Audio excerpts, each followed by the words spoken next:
सुप्रभात सज्जन हो. निशिदिनी मध्ये आजच्या निरूपणाचं शीर्षक आहे मनोदेवची श्रेष्ठ आत्मदेव. मनोरूपी देव हाच खऱ्या खुऱ्या अर्थाने आत्मदेव आहे. आता कसे ते पहा. एक सुभाषित आहे ते वाचतो. एक कार्य निविष्टम ही मनोधीरस्य भूपते न चाल्यते मेरुरिव वरशाप बलैरपी. एका विशिष्ट कार्याप्रती समर्पित धीर वीराचे मन मेरू पर्वता सम दृढ स्थिर असे त्या ना वर वा शाप किंचितही चलित करू शके. विशिष्ट उदात्त निश्चयाने प्रेरित होऊन धीरवीर म्हणजे शहाण्या व शूर माणसाचे मन काही एका निश्चित ध्येयाप्रत अग्रेसर होत असते. अशा माणसाचे मन मेरू पर्वताप्रमाणे स्थिर व दृढ अचल असते. इतर कोणाच्याही उक्ती कृतीचा किंचितही परिणाम अशा मनावर होत नाही. कोणी निंदा किंवा कोणी वंदा म्हणजे कोणी तिरस्काराने नको नको ते वाईट बोलो किंवा कोणी कौतुक करो, कोणी शापवाणी उच्चारो वा कोणी वर म्हणजे आशीर्वाद देवो, असा माणूस आपल्या दृढ खंबीर मनाद्वारे आपल्या ध्येयाप्रत साध्य सिद्ध करण्याच्या मार्गावर अंतिम टप्प्यापर्यंत पोहोचत असतो. जसा कोणी एक साधू आत्मसाक्षात्कार या ध्येयाप्रती आत्मज्ञान आत्महित साधना मार्गे अटळ निश्चय मनोनिग्रह व खंबीरपणे वाटचाल व तीही परिणामांची तमा न बाळगता करीत असतो. त्याच्या मार्गात स्तुतीसुमने उधळली जावोत वा वक्र बुद्धीचे काटे पसरले जावोत. तो कोणी निंदा कोणी वंदा आमुचा स्वज्ञान आत्मसाक्षात्काराचा स्वहित साधन धंदा तो अशा भावाचा असतो. तो भाव सांगितलेला आहे. तो कोणी निंदा कोणी वंदा अमुचा स्वज्ञान आत्मसाक्षात्काराचा स्वहित साधन धंदा. म्हणजे हा जो साधू असतो तो या बुद्धीचा असतो की कोणी निंदा करो कोणी स्तुती करो, आपला निश्चितच जो धंदा आहे म्हणजे आपलं निश्चित जे कार्य आहे ते स्वज्ञान आत्मसाक्षात्कार आणि स्वहित साधन म्हणजे आत्मज्ञान आत्महित आत्मसाक्षात्कार हाच आपला धंदा म्हणजे हेच आपलं नित्याचं वर्तन आहे. मग कोणी आमची निंदा करो किंवा कोणी आमची स्तुती करो. म्हणून असा हा जो माणूस असतो तो कोणी निंदा कोणी वंदा अमुचा स्वज्ञान आत्मसाक्षात्काराचा स्वहित साधन धंदा अशा ब्रीदापासून तसूभरी न ढळणारा असतो. तो आपल्याच फकिरी मार्गावर निश्चिंत निरपेक्ष भावे अग्रेसर असतो. त्याचा विश्वास केवळ आणि केवळ विश्वनिर्मात्यावर असतो. असा हा विश्वनिर्माता जो आत्मारूपे आपल्या स्वरूपात स्वहृदयात नांदत असून त्याचा कौलच असा हा साधू किंवा धीर वीर माणूस मानत असतो. त्याचे खरे तर बाहेर लक्षच असते म्हणजे आत्म्याकडेच त्याचं लक्ष असतं. बाहेरच्या जगव्यवहाराशी तो अलक्ष साधूनच असतो. तो हे जाणत असतो की उद्धरे दात्मनात्मानम नात्मानम वसादयेत. उद्धरे दात्मनात्मानम नात्मानम वसादयेत. आत्मैव ह्यात्मनो बंधू रात्मैव रिपुरात्मनः. सार्थ श्री भगवद्गीतेत अध्याय 6 मध्ये आत्मसंयम योगामध्ये हा श्लोक आलेला आहे. उद्धरेदात्मनात्मानं नात्मानम वसादयेत आत्मैव ह्यात्मनो बंधू रात्मैव रिपुरात्मनः. म्हणजे आत्म्याच आत्म्याचा उद्धार करतो हे लक्षात घेऊन आत्म्याने आत्म्याचा उद्धार करावा. आत्म्याने आपला नाश करून घेऊ नये. कारण आत्मा हाच आत्म्याचा बंधू आहे मित्र आहे. आणि हे न जाणता जर आत्मा वागेल तर तो आत्मा स्वतःचाच शत्रू बनतो. आता इथे आत्मा याचा अर्थ माणूस असा घ्यावा. म्हणून स्वैर मराठीत असा त्याचा अर्थ आहे मानव मानवाचा उद्धार करू शके तोची त्याचा सत्य मित्र बंधू असे. तोची त्याचा सत्य म्हणजे सत्यत्वाने मित्र बंधू असे. मानव मानवाचा उद्धार करू शके तोची त्याचा सत्यमित्र बंधू असे. हे न ओळखे जरी तरी तोची स्वघातक ठरे. आणि हे जर ओळखलं नाही तर तोची तोची म्हणजे तोच आणि स्व म्हणजे आत्मा. स्वघातक म्हणजे आत्माच आत्म्याचा घात करतो. म्हणजे मानव हाच मानवाचा उद्धार करू शकतो. मानव हाच मानवाचा सत्यत्वाने मित्र बंधू असतो. हे जर मानव ओळखणार नाही तर मानवच मानवाचा घात करील. म्हणजे स्वच स्वघातक ठरेल. आत्म्याच आत्म्याचा नाश करणारा ठरेल. म्हणून उद्धरेदात्मनात्मानं नात्या नम वसादेत आत्मैव ह्यात्मनो बंधू आत्मैव रिपुरात्मनः. या श्लोकाचा स्वैर मराठी रूपांतर मानव मानवाचा उद्धार करू शके तोची त्याचा सत्यमित्र बंधू असे.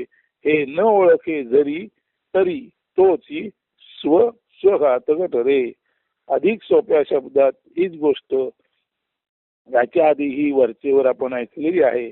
त्या 4 ओळी ऐका.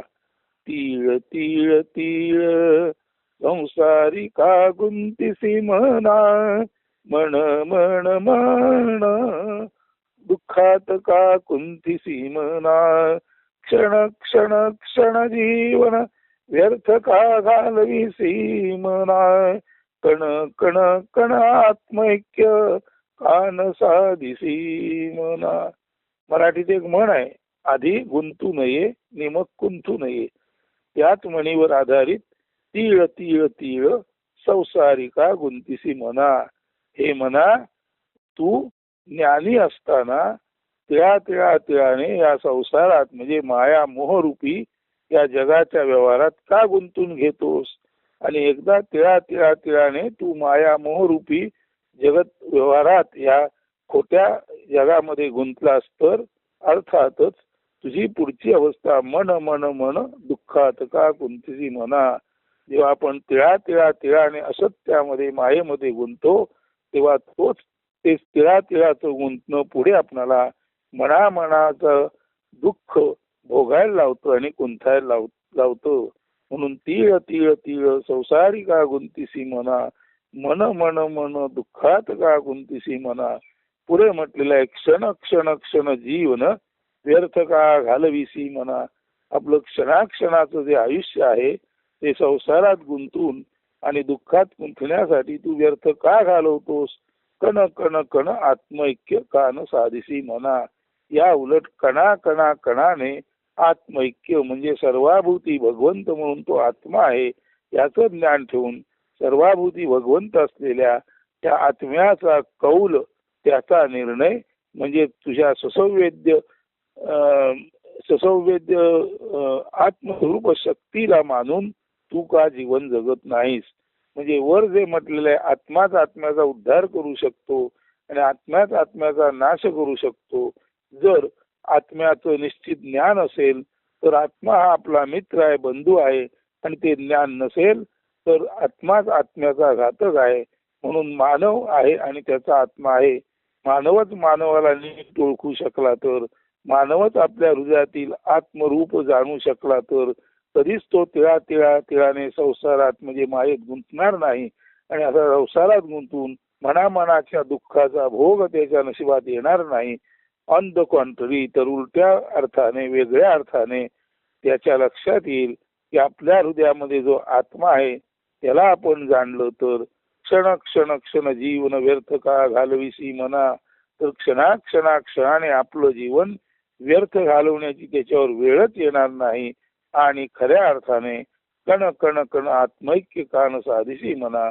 आणि खऱ्या अर्थाने सर्वाभूती भगवंत आहे याची जाण ठेवून मानवच मानवाचा उद्धार करू शकेल. आत्मज्ञानाप्रत अग्रेसर होऊन तो या मायामोहाच्या जाळ्यातून बाहेर राहू शकेल आणि खऱ्या अर्थाने आपलं कल्याण साधू शकेल. म्हणजे वर जे म्हटलेलं आहे उद्धरेदात्म आत्मानम नात्मानम वसादयेत आत्मैव ह्यात्मनो बंधू आत्मैव रिपुरात्मना. हेच मानव मानवाचा उद्धार करू शके तोची त्याचा सत्यमित्र बंधू असू शके. हे न ओळखे तो जरी तरी तोची स्वघातक ठरे. म्हणून तीळ तीळ तीळ संसारिका गुंतीसी मना मन मन मन दुःखात का कुंतीसी मना. क्षण क्षण क्षण जीवन व्यर्थ का घालविसी म्हणा, कण कण कण आत्मैक्य कान साधिसी म्हणा. म्हणजे ज्याला आत्म्याचं रूप कळलं तो कणा कणा कणाने आपलं आयुष्य सर्वाभूती भगवंत म्हणजे जो आत्मा आहे त्याचं ज्ञान मिळवण्यातच खर्च करील आणि त्या कारणाने तो स्वतःचा स्वतः उद्धार करील. परंतु हे जर त्याला ओळखता आलं नाही तर तो स्वतःचा स्वघातक ठरेल आणि त्याची अवस्था तीळ तीळ तीळ संसारिका गुंतीसी म्हणा, मन मन मन दुःखात का गुंतीसी म्हणा. आणि अशा ज्ञानी माणसाची अवस्था तिळा तिळा तिळाने संपूर्णपणे संसारात गुंतायचं आणि संपूर्णपणे संसारात गुंतलं की मनाचं दुःख भोगण्यासाठी आयुष्यभर कुंतत राहून नाश व्हायचा असं होईल. म्हणून पहिल्या 2 ओळीमध्ये आत्मघात कसा होतो सांगितलेला आहे आणि पुढच्या 2 ओळीमध्ये आत्महित कसं होतो सांगितलेलं आहे. आत्मघात ज्याचा होतो त्याचा आत्मा त्याचाच नाश करतो आणि आत्महित ज्याला कळलं त्याचा आत्मा त्याचाच सच्चा बंधू मित्र ठरतो. शेवटी मानवानेच मानवाचं मित्र बनायचं आहे, बंधू बनायचं आहे, मदतगार बनायचं आहे आणि त्यासाठी मानवाला आपल्या अंतर्गत असलेल्या आत्म्याचे शुद्ध ज्ञान करून घेणे आवश्यक आहे. सारांश आधी गुंतू नये आणि मग कुंतू नये हा संदेशच आपणाला आत्म्याचं हित कसं साधावं हे सांगतो. आणि ते साधलं नाही तर आपणच आपले स्वघातक ठरतो. हे ज्ञान ही जीवन मुक्तीची हे जे शुद्ध ज्ञान आहे हे जीवन मुक्तीसाठी आवश्यक असते. आणि त्यासाठी मनाचा आत्मनिग्रह म्हणजे मनाने आपण केवळ आणि केवळ आत्मा आहोत हा निग्रह पक्का करून त्या मार्गाने अग्रेसर होणे महत्वाचे आहे. खरा तर मनाचा मनोनिग्रह किंवा आत्मनिग्रह म्हणजे मनाचे अमन होणे. जर मन परमशांत झाले तर परमशांत मन म्हणजे आपल्यातील ब्रह्मचेतना परमशांत असते आणि परमशांत ब्रह्मचेतनाच आपणाला तिच्या शांतीच्या अवस्थेत परमशांत मन असेल तर परमशांत मन म्हणजे अमन आणि परमशांत मन म्हणजे अमन म्हणजे आपली आत्मचेतना परमशांत असते आणि आत्मचेतना जेव्हा परमशांत होते तेव्हा अशी परमशांत आत्मचेतना म्हणजे नीरव जलासारखं म्हणजे आवाज रहित स्थिर शाश्वत स्तंभित झालेल्या जलासारखंच हे आत्मजल म्हणजे चैतन्य जल असतं. आणि अशा या स्तंभित नीरव आत्मजलामध्ये म्हणजेच अमल शांतीतच आपणाला आत्म्याचं दर्शन साक्षात्कार होऊ शकतो. आणि ज्याला आत्म्याचं दर्शन झालं साक्षात्कार झाला त्याचा आत्मा आत्म्याचं हित साधतो आणि ज्याला आपल्या आत्म्याचं ज्ञान झालं नाही त्याचा आत्मा म्हणून जरी तो आहे तिथे असला तरी त्याचं ज्ञान न झाल्यामुळे अशा माणसाचं मन मायावी जगात अडकतं आणि असा माणूस स्वतःचाच स्वतः नाश करून घेतो. म्हणजे मनाला जर आत्म्याचं ज्ञान व्हायचं असेल तर मनाचे अमन झाले पाहिजे. असं मनाचे अमन झाले की मनच मनाचा स्वाभाविक मित्र असतो, मनच मनाचा स्वाभाविक बंधू असतो. आणि असं मन असा अमनी जो असतो तोच खराखुरा आत्मज्ञान झालेला आत्मा तोच खराखुरा मानव ज्याला आत्मज्ञान झालं तो स्वतःचा बंधू मित्र बनतो. परंतु मनाचे अमन न झाल्यास हे मन मायावी जगात अडकतं आणि मन जेव्हा मायावी जगात अडकतं तेव्हा आत्मा आत असून सुद्धा तो निरुपयोगी ठरतो. म्हणजे ज्याचं मनाचं अमन झालं नाही त्याचा आत्मा त्याला काही मदत करू शकत नाही. परंतु ज्याच्या मनाचं अमन झालं तो मन स्वतःच आत्मा असल्यामुळे अशा वेळेला आत्माच आत्म्याचा उद्धार करतो. म्हणून आत्माच आत्म्याचा उद्धार करण्यासाठी मनाचे अमन होणे गरजेचे आहे. आणि ते न झाले तर आत्मा आत्म्याला उद्धरू शकत नाही. कारण मन हे केवळ मायावी स्वरूपाचे राक्षसी कृत्य करणारे या मायेमध्ये अडकणारे असं ते पिशाच्यासारखं ठरतं. आणि अशा वेळेला मात्र आत्मा असून सुद्धा तो आत्मा माणसाला मदत न करणारा म्हणजे आत्माच आत्म्याचा घातक ठरतो. त्यातलं रहस्य एवढंच आहे की आत्मज्ञान होण्यासाठी मनाचे अमन झाले पाहिजे. मनाचे अमन झाले की आत्म्याचं आत्मज्ञान होतो. अशा माणसाचा आत्मा अशा माणसाचा उद्धार करतो. तोच त्याचा सच्चा मित्र बंधू असतो. आणि असं आत्मज्ञान न झालेल्याचा आत्मा काहीच करू शकत नाही. म्हणजे उलट्या अर्थाने तो आत्मा असून सुद्धा त्याचा उपयोग नाही. म्हणजे आत्मा आत्म्याचा घातक करतो. यामध्ये स्वज्ञानाची जाणीव अमनाद्वारे करून घेणे हेच ते रहस्य आहे. आणि हे रहस्य ज्याला उलगडले तोच म्हणू शकतो मनोदेवची श्रेष्ठ आत्मदेव. मनरूपी देव हाच श्रेष्ठ आत्मदेव आहे. म्हणजे मनरूपी चेतना स्थिर शांत अमनावस्थेत गेली की हा जो अमनी देव आहे तोच खऱ्या अर्थाने आत्मदेव. म्हणजे मनोदेवची श्रेष्ठ आत्मदेव याचा अर्थ अमनदेवची श्रेष्ठ आत्मदेव असतो. आपण चिंतनात राहा. आणि हा जो उपदेश आहे तो निशिदिनीमध्ये वरच्यावर आपणाला ऐकू येतच आहे. आणि हा उपदेश करणारा जो कोणी आहे तो आत्मा आहे. त्याला निंदास्तुतीची काही फिकीर नाही. त्याला एकच कळतं की आपलं ज्ञान सतत सतत सतत सतत विश्वकारणासाठी म्हणजे वैश्विक करुणेसाठी बाहेर स्रवत राहणे.